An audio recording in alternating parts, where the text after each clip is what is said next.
Hello, and welcome to another episode of the It's the Pictures podcast. I'm your host, Max Colville. I don't think that this is going to be a normal episode, so I'm not going to give it a number. This is like one of those many bonus episodes I do, talking about the Toronto International Film Festival and some of the films I saw there. If you didn't know, TIFF runs, I think it ran this year from like the 4th of September through the 14th for like 10 days and shows films from all over the world. There's some that played at the Cannes Film Festival. There's some that played at the Venice Film Festival, Telluride, and then even some world premieres that just played at TIFF for the very first time. I had the privilege of attending the festival again, covering it for not only this podcast newsletter, but also for the website Pop Heist, where you can find 3 of my reviews for Wake Up Dead Man, No Other Choice, and The Smashing Machine. I'll probably link to those in the physical newsletter if you need a link to actually read them. But I want to do some podcasts and let you know what I saw. Over the course of 5 days, I saw 19 movies. It was a lot. I think there was one day that I saw the Midnight Madness movie, and I considered that movie part of the next day just because, it started at midnight. So I considered that a 5-movie day, which, is absolutely absurd. The first day of the festival, and this is like a little inside baseball, I guess, for critics anyways, is really a lot of films from the Cannes Film Festival. An opportunity to see them up there in Canada after they've had played earlier this year, like May. So one of the first ones I caught up with was the runner-up at Cannes, Sentimental Value. And this one is the new film from, I think his name's Joachim Trier. And his best-known film was probably just his previous one, The Worst Person in the World. And that one's available on Criterion, and it's a fantastic movie. He's once again teamed up with the star of that movie, Renate Reinsve. She is more like a lead once again in this movie, where she has a rough relationship with her father. They don't get along, let's say, and they haven't gotten along for years. And she loves acting, but she does stage acting. She doesn't do acting in a movie. And her father is known as this big international director. Her father's played by actor Stellan Skarsgård, and so they've never really seen eye to eye. And when the mother of the family passes away, they finally come into contact again with one another, and her father asks her to be the star of his new movie. And she has no implication of working with him. She doesn't even want to spend time with him. So the movie is really about the estranged relationship between father and daughter. In a really riveting prologue at the beginning of the movie, there's this backstory about the house that they live in and everything that the house has experienced and how the house feels and all the people who have lived in it over the time. And it's really fascinating short story where that house plays a big role in what happens in the film later, because the family has experienced a lot of different things in that home, and Stellan Skarsgård's character wants to film his new movie in that home. But needless to say, when he can't get his daughter to perform in the role, he looks for another actress that might be interested in taking on the role, and that actress is played by Ellie Fanning. She comes into the picture and almost acts like a surrogate for Stellan Skarsgård's daughter in the movie. And she's really interested in this role because she normally takes on starry kind of popular culture movies and not really serious dramas. And she feels like this is an opportunity for her to do something more serious. Now, sure, this is a drama through and through. There's not a lot of action, and it's a slower movie, but that doesn't necessarily mean it's a bad movie. It's a drama, and I enjoyed it quite a bit. I think, like, out of all the films I saw there, it was definitely in my top five. I was really impressed with it and happy that I got a chance to connect with the material. I think Neon has plans to release it in theaters soon, at least in the fall season here. So look for that soon. That's Sentimental Value.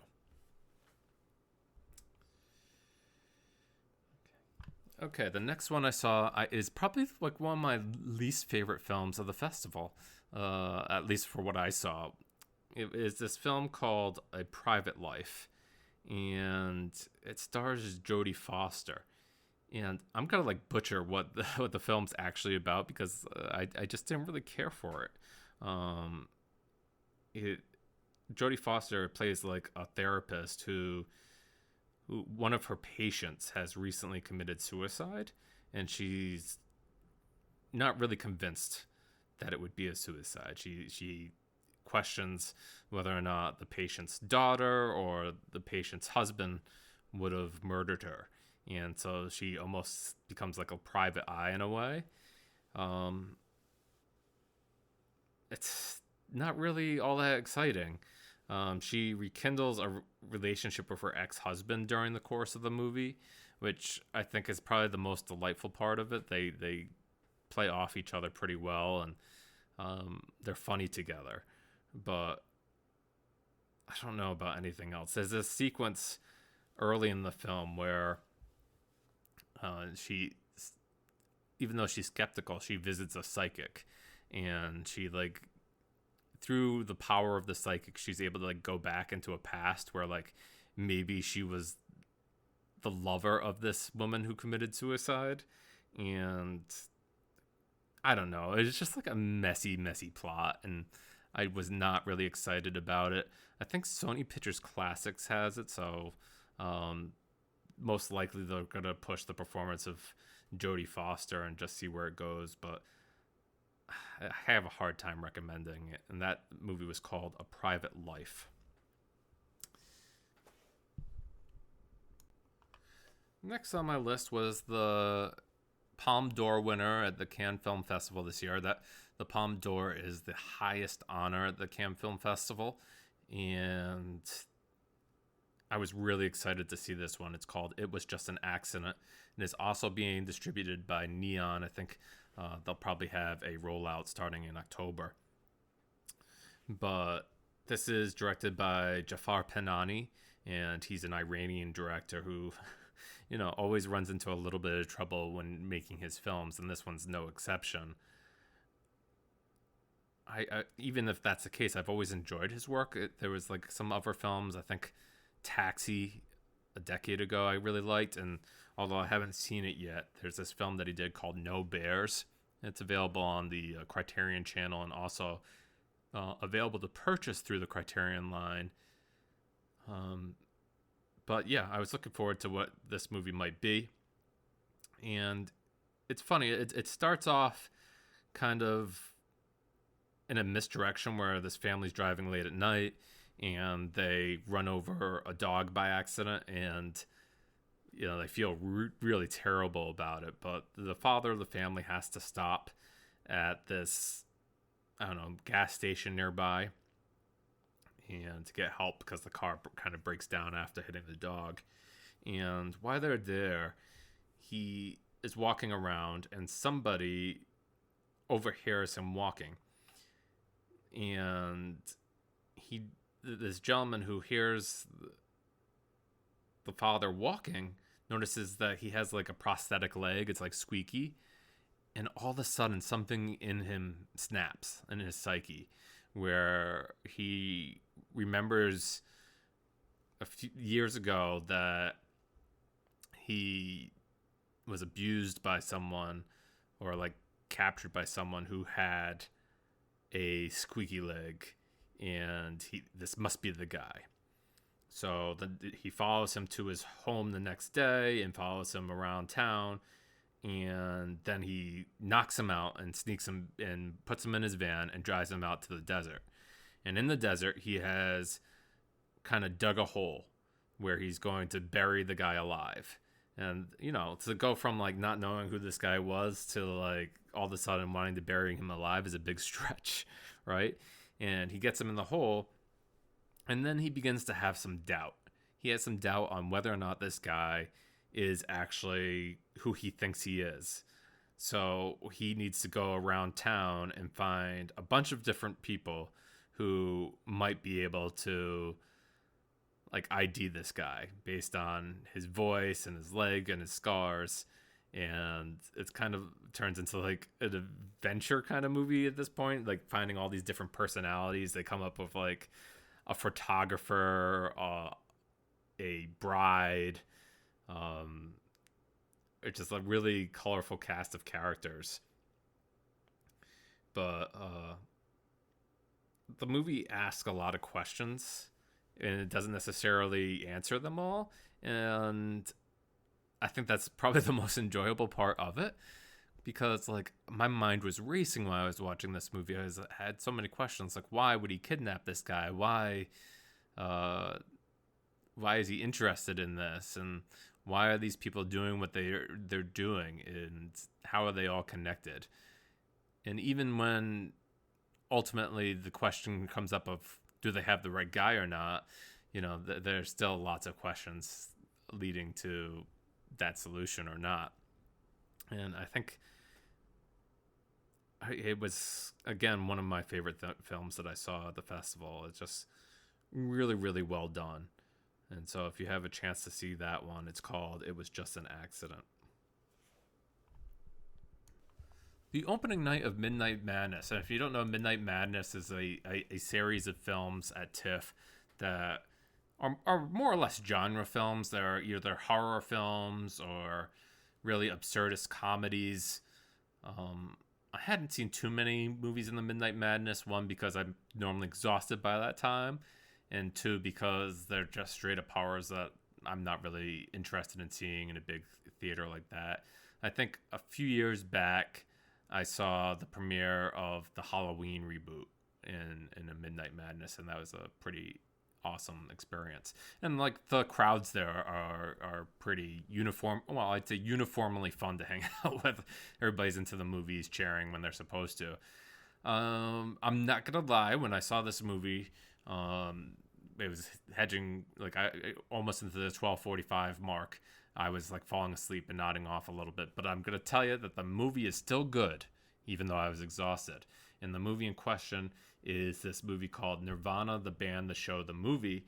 And it's a Canadian time travel mockumentary adventure film. Now, if that sounds wild, I'll tell you that it was based off a old like television series called Nirvana, the band, the show, which saw Matt Johnson, who was the director of the Blackberry movie a few years back, and his fellow co-creator, Jay McCarroll.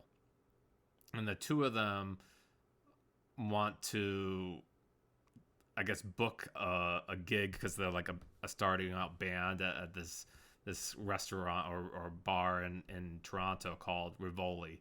And they want to have a gig there, even though they've never actually written or recorded a single song, nor taken any steps to contact the management about booking a show there.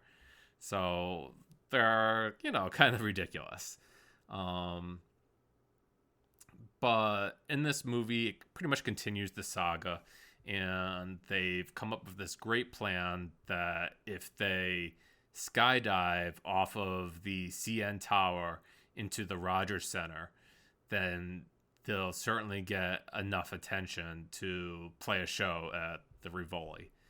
And it's just as crazy as you think it sounds. And I don't know like how they got the permits to film what they filmed. Apparently the mayor of Toronto was in the audience, so maybe they worked with the mayor's office to get those permits. But I know that it uses quite a bit of CG too, but it was hilarious to see them up on the CN Tower and try to skydive off of it. The movie then kind of evolves into a Back to the Future motif where they imagine if one of the characters went a different direction, what would have happened to the band, and having to get back into the current day. So they go back to when like the series was actually airing, like back in 2008, and it's funny to see Toronto like that.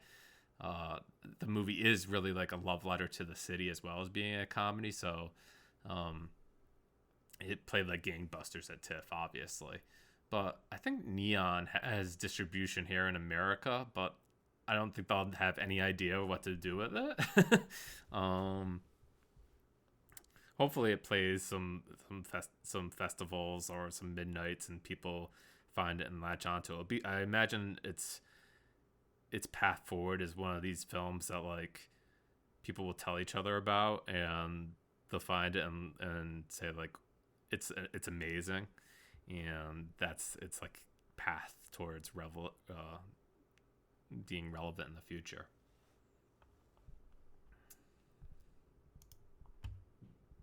So like I said, this is like kind of hedging into day two material at TIFF, and I forget like what movie that I had thought that I was going to see originally that morning. I think there was this discussion of a movie called Motor City, which I didn't see, which some people were talking about. It's like this, it's not a silent action film, but it only has 5 lines of dialogue in it, and I think it has the main actor from Amazon's The Reacher. So I don't know. That sounds kind of interesting, and I've heard that there's this like finale elevator sequence that's worth checking out the film for, or at least if it's streaming somewhere eventually to check out. But no, instead I watched this new absurdist dark comedy feature called The Last Viking, and when I came out of the movie, I asked myself, this is kind of like asking, what do the Beatles, IKEA, and Vikings have in common? Where the movie kind of starts off where there's this an older brother, and he has robbed a bank, and he wants his younger brother, who has like this weird identity disorder, to like hide the money and keep it a secret till he's able to get out of jail. And you fast forward some years later, and now the brother is out of jail, and he approaches Mads Mikkelsen, who is playing the man with the identity disorder, and he's like, "Where's the money? Can you help me find it?" And he's like, "No." And then he's like, "I'm John now." And that's really hard for his brother to understand, that that Mads Mikkelsen's character is actually John. And so he keeps on calling him by his given name, Manfred. And Manfred instantly like jumps out of buildings or jumps out of cars. He just can't deal with like this other personality that he used to be. And now he insists that he's actually John Lennon. So, of course, the big bank robber brother can't fathom this story, and he's like, "Well, I have people asking me for some of this money that I've hidden, and I need to find it." So they return to the house where they grew up, and while there, they discovered that there's a past that they've kind of lost sight of over the years, and they have to discover it again. So I don't know. I thought it was really entertaining. It's definitely dark and strange, but I was a big fan of it. They have this like fantastic opening story that like kind of opens the movie, where it's using like paper cutout stop motion, and it tells like a story about a Viking who like loses his arm, and the father decides that all the Vikings should lose their arms so that way that they're all equal. And It's just really ridiculous. So that one is called The Last Viking, and I'd recommend it. It's just like kind of dark and strange though. The next one I saw that day was one that probably my most anticipated movie of the entire festival, and it did not disappoint. It was called No Other Choice, and it's by director Park Chan Wook, who directed films like Decision to Leave, Old Boy, and The Handmaiden. And I just really, really enjoyed this movie. A little bit of inside baseball. I think like I expected the screening to be absurd because like you had the it's first come first serve for a lot of these press and industry screenings, and I knew like that they weren't showing it very often, so I needed to be in line for this given the size of the theater. So I got there like almost an hour and a half early, and you should have seen how many people were eventually turned away from seeing this movie. It was crazy. Thankfully they did add another opportunity for people to see it because it's fantastic, but I was very happy to get into the movie. If you'd like to see my full review of it, again, it's been posted on the website Pop Heist. When the written version of this goes up, I'll share the link to that, and you can read it fully there. But needless to say, Park Chan Wook's latest is, just as absurd as any other movie he's made, where it's based on this guy who's worked at a paper factory for 25 years, and when an American company comes and downsizes, he loses his job, and things get really bad in his home. They have to give up a lot of their worldly possessions and on things that they love. But when it comes time to actually like rehome their family dogs, something within him kind of snaps, and he realizes the only way that he's going to find work again is if he removes the people who might be more qualified than him out of the picture entirely. So like he goes on this journey to like take the people out that are in front of him, and so it has elements of being like absolutely ridiculous, even though it's this really serious topic. But yeah, I loved it. It was probably my favorite thing that I saw at the festival. I think it's extremely timely given how much unemployment there is in not only Korea but here in America, and I just thought it played excellently. A lot of big laughs. It's a little long, but it's definitely worth it. I think the actor who is in the lead in the movie was like the villain in the Netflix series Squid Game, and he also did like the voice of the like demon in K-pop Demon Hunters. So he's certainly gotten a lot of great opportunities recently.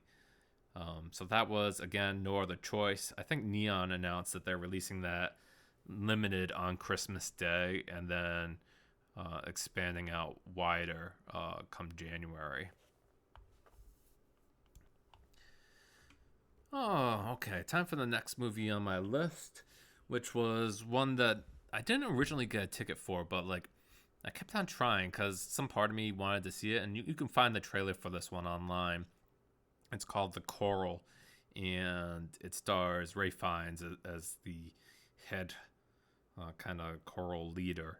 And the idea is that the movie takes place during World War One, and a lot of young men are leaving for the war out of England to fight against the Germans.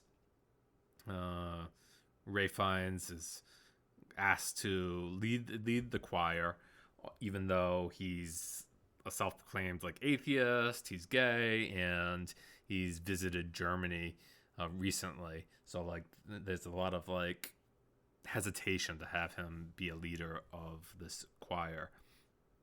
And they kind of make this demand where they need to put on music that has no German ties because of the war, and they quickly find it's very difficult to do so because like a lot of prominent composers were of German descent, and finally they decide that they are going to put on this musical by Elgar, and it has a lot of familiar tropes where they find the diamonds in the rough type deal, and they're like really fantastic at singing, or there's some guys who return from war with injuries and they find out that life has changed for them on their return, but the choir is still there, and they have a knack for that, so maybe they should put all they can into that.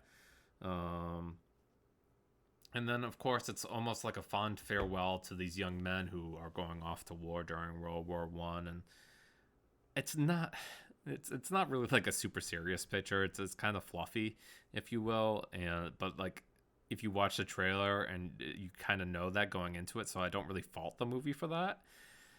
It just it wasn't like the strongest movie that I saw out of all those out of everything that I saw. So like ultimately I'd say like yeah, if it's streaming on like Hulu or Netflix, I'd give it a try, but I wouldn't go like out of your way to go see it in theaters unless like you really want something kind of like schmaltzy that would just make you excited to watch a movie.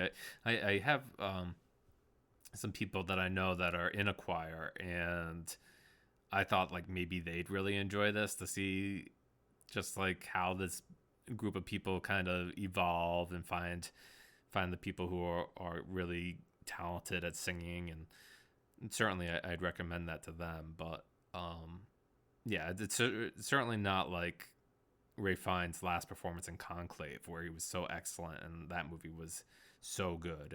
This is not that at all. So the final movie I'm going to talk about during this bonus episode is this one. It would be my final movie of day 2, and it was Clement Virgo's Steal Away. And the movie is kind of hard to talk about because it's like a fantasy story, and it stars like Angourie Rice, who you might best know her for being playing the Lindsay Lohan role in the most recent Mean Girls movie. But here she's like playing the head of the let's say princess of a household, because like the movie has like the subtitle where it's like a tale of two princesses, and I guess why you're watching the movie, I didn't read the synopsis or anything at all before going into it, but it's kind of like an allegory for like the plantation era, where like this really well-to-do family takes in these other families, often families of lesser means or of different races and kinds of, and like promises them a better future or like some kind of goal of getting freedom. There's a lot of allegory to like traveling north for freedom. And I don't know. I don't think this works at all. It has a good attempt, and it's interesting for some swaths of the movie. Like, but like on a whole, I was just kind of like bored of it, and it was really tedious. It has like a kind of twist, like maybe 70% into it, that felt a lot like I was watching something like Get Out. And I don't know if that is really what they were going for. But no, I was really disappointed because I liked his last movie, Brother, which premiered at TIFF a few years back, and I was excited to see what he had in store next, and this didn't live up to expectations, which is too bad because it's still actually looking for distribution. I think like that will maybe be an uphill battle for it as it moves forward. But yeah, that wraps up my day 1 and day 2 coverage of Toronto. That's I believe 8 movies that I talked about here. I will have a written transcript of this up on the newsletter as well, so that people can catch up with some of my thoughts of these films. But yeah, I was happy to talk about them here, and out of this group, probably no other choice. It was just an accident, and Sentimental Value were probably my favorites. I have a lot more films to come and hope to record some podcasts about them soon. But stay tuned. All right. Hope you enjoyed. Take care.